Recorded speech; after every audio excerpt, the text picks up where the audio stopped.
Hi everyone, Magnus here, and today's video we're going to be doing some more explained rapid chess, where I get to share my live thoughts and ideas on the road to 2400 in 10-minute rapid. So I think I've played this guy a couple times. Yeah, I have. Serbia 2370. Let's play Sicilian. Closed Sicilian. I will go knight c6. We have a Grand Prix. I will go g6, bishop g7. Okay. If they put their bishop there, I put my knight in the center. I'll play moves like a6 to kick them out. And I don't exactly remember the theory move here. It might be d6. But I also know that e6 is very playable. I'm going to go e6 first. The idea is that I want to bring this knight over this way. Like this. Let's take with the pawn. And I will execute pawn to d5. If they want to push, that's fine by me. Let's go for... Yeah, it's actually a little bit ugly now that I'm looking at it, because they're going to go like bishop b2, queen e1, queen f2. But after queen b6, I will have f6. So after queen e1, I have f6. So let's go for it.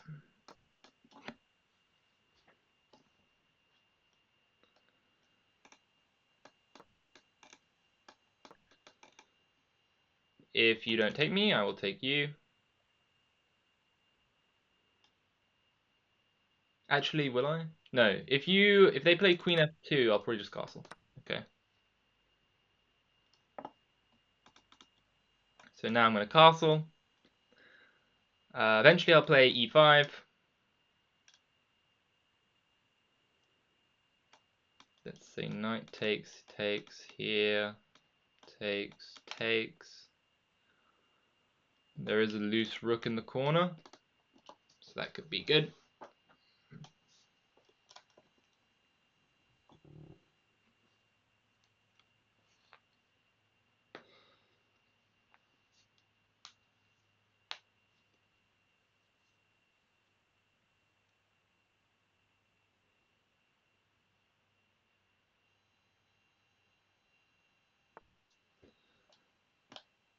Castle, try and play like e5, bishop d7, so that my rook's guarded.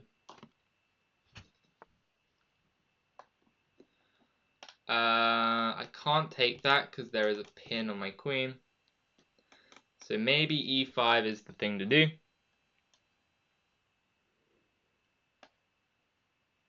I like the look of it because that would bring my knight in with tempo. Then I can develop the bishop here or here.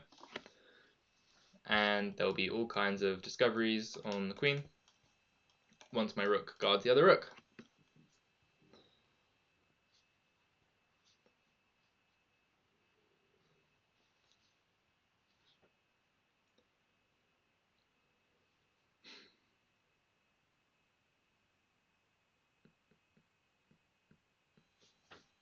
Also nice that my bishop's liberated from this sort of passive French setup. There are now threats like e4, d3. Actually, d3 is not a threat because my queen's still hanging. Potentially I can play pawn e4 here. I like the look of this very, very much. Send the bishop back, go target the knight, and I will try and take this pawn in the center and have a better structure.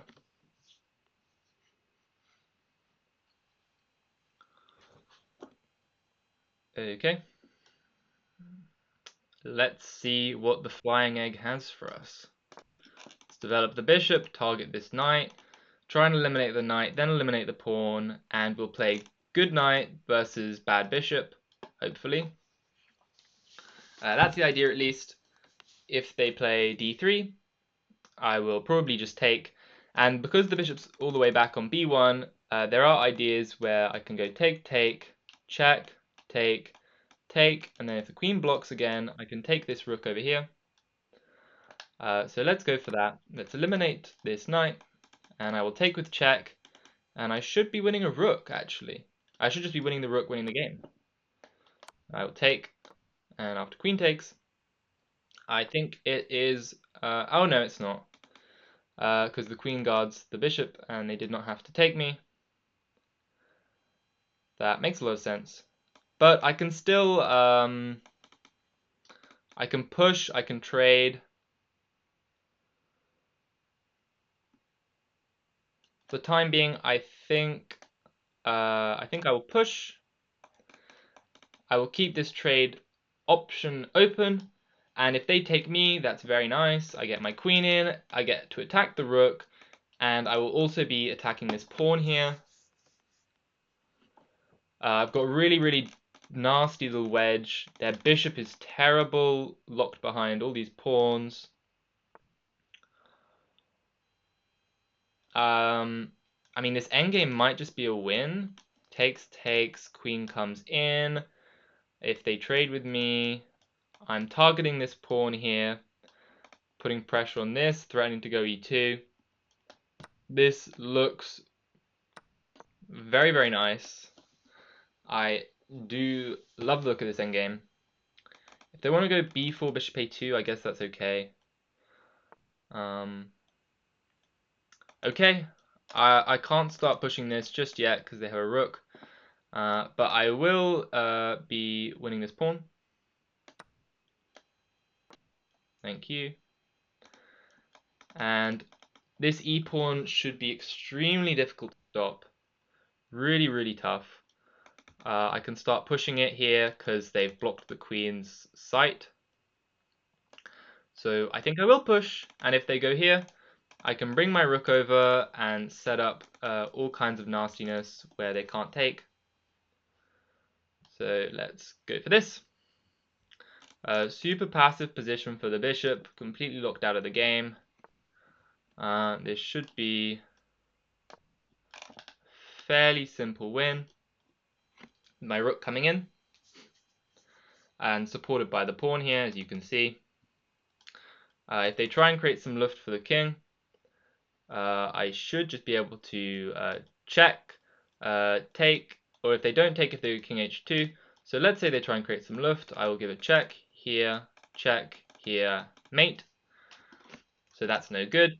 And if they try and create luft this way, same business, I will give a check here, check this way, I guess, here, and I can just win a rook. So that's sufficient. Really, I don't see any good moves for white. Probably is resignable. They just decide to get back rank checkmated, which is fair enough. Good game to the flying egg. And let's take a look at the analysis. So not a bad game. This is close Sicilian. They go for the Grand Prix. I go for this setup with the knight in the center, kick their bishop out. This is unfortunately just theory. You kind of just have to know this stuff, like after bishop d3, that's the main move. Bishop to e2, I believe that d6 is a good response.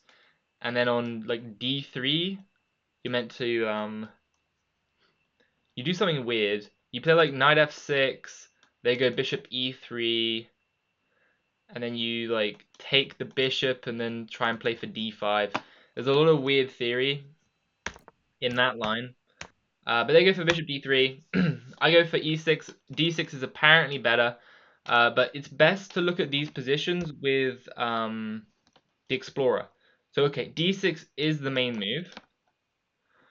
d6. Oh wait, I was actually getting mixed up. They're meant to go bishop to d3, and often knight e2 is the trap where you go knight to f3, rook takes f3, and you go like knight f6, c3, d5, something like that.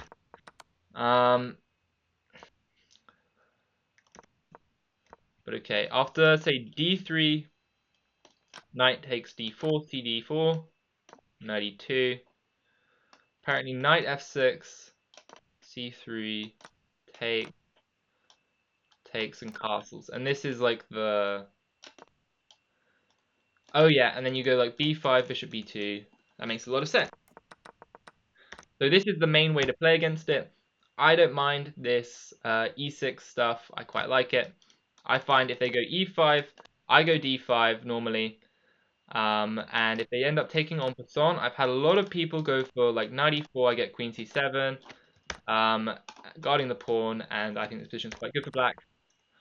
But they go for a bit of a strange setup here. There were some concerns of losing this pawn, so yeah, taking with the bishop would have made a little bit more sense. But this bishop is hard to get to. I don't know why it says queen f6 is miss.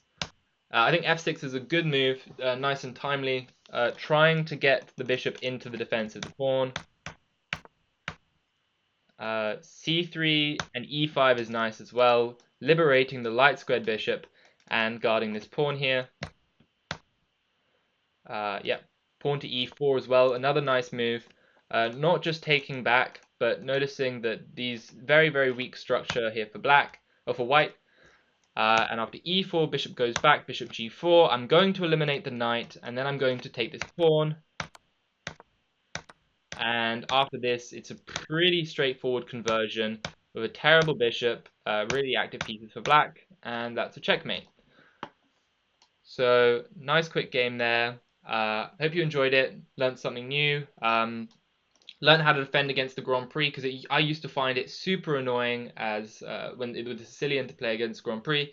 But now every time I see the Grand Prix, I'm like looking forward to a good game. But anyway, I hope you enjoyed this video. If you did, please consider liking and subscribing. And otherwise, I'll just see you next time. Bye.